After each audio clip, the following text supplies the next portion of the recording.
Hey mom, it's me, your little girl Sarah. I seen Auntie Lisa the other day when I was getting in the car to turn a trick. Too embarrassed to chase her down and ask for money to help pay the rent. Uncle David told me no, I would just put it in my veins. Rent is due, and it seemed like it's less than 52 hours in a week nowadays. Pops, it's me, your all-star power hitter, your all-American go-getter. Mom's little boy is now a homeless grown man.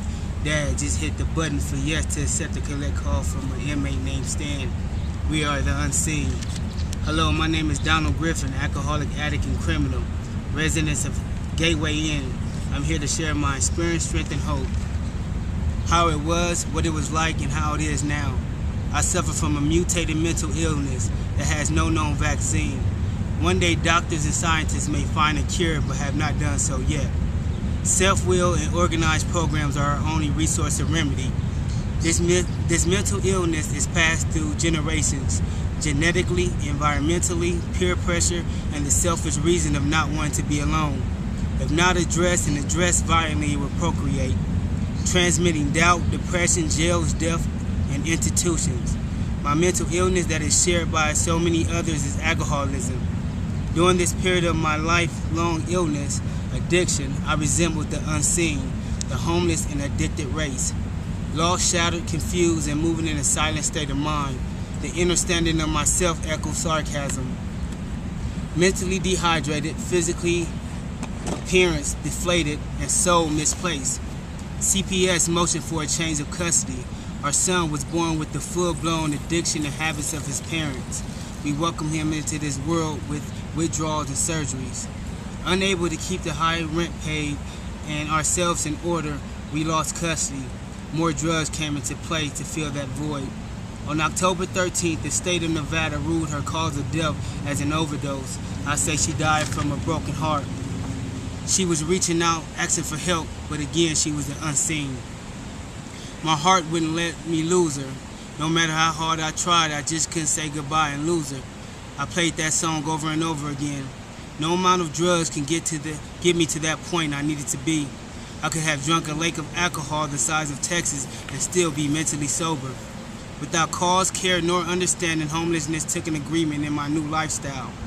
Entering the man shelter, a third world country inside the greatest country in the world, was overflowing the capacity with human beings.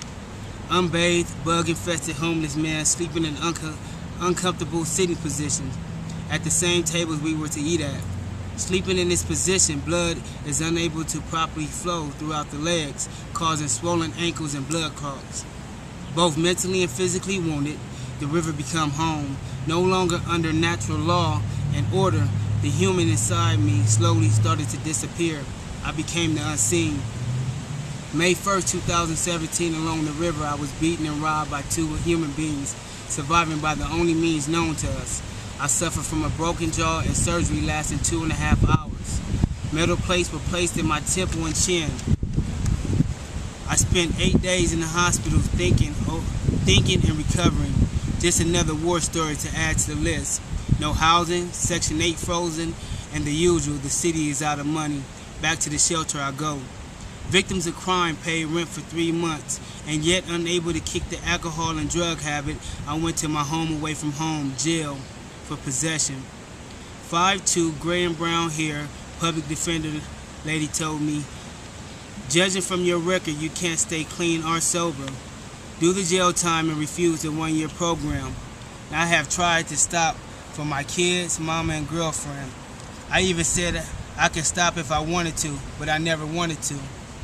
She had just as much faith in me as I had in myself, none. What else did I have to lose besides the 3 free months of rent paid? Shit, I was beaten mentally, physically, and emotionally, and deep down inside I wanted the help. During this year program, I mentally and physically detoxed.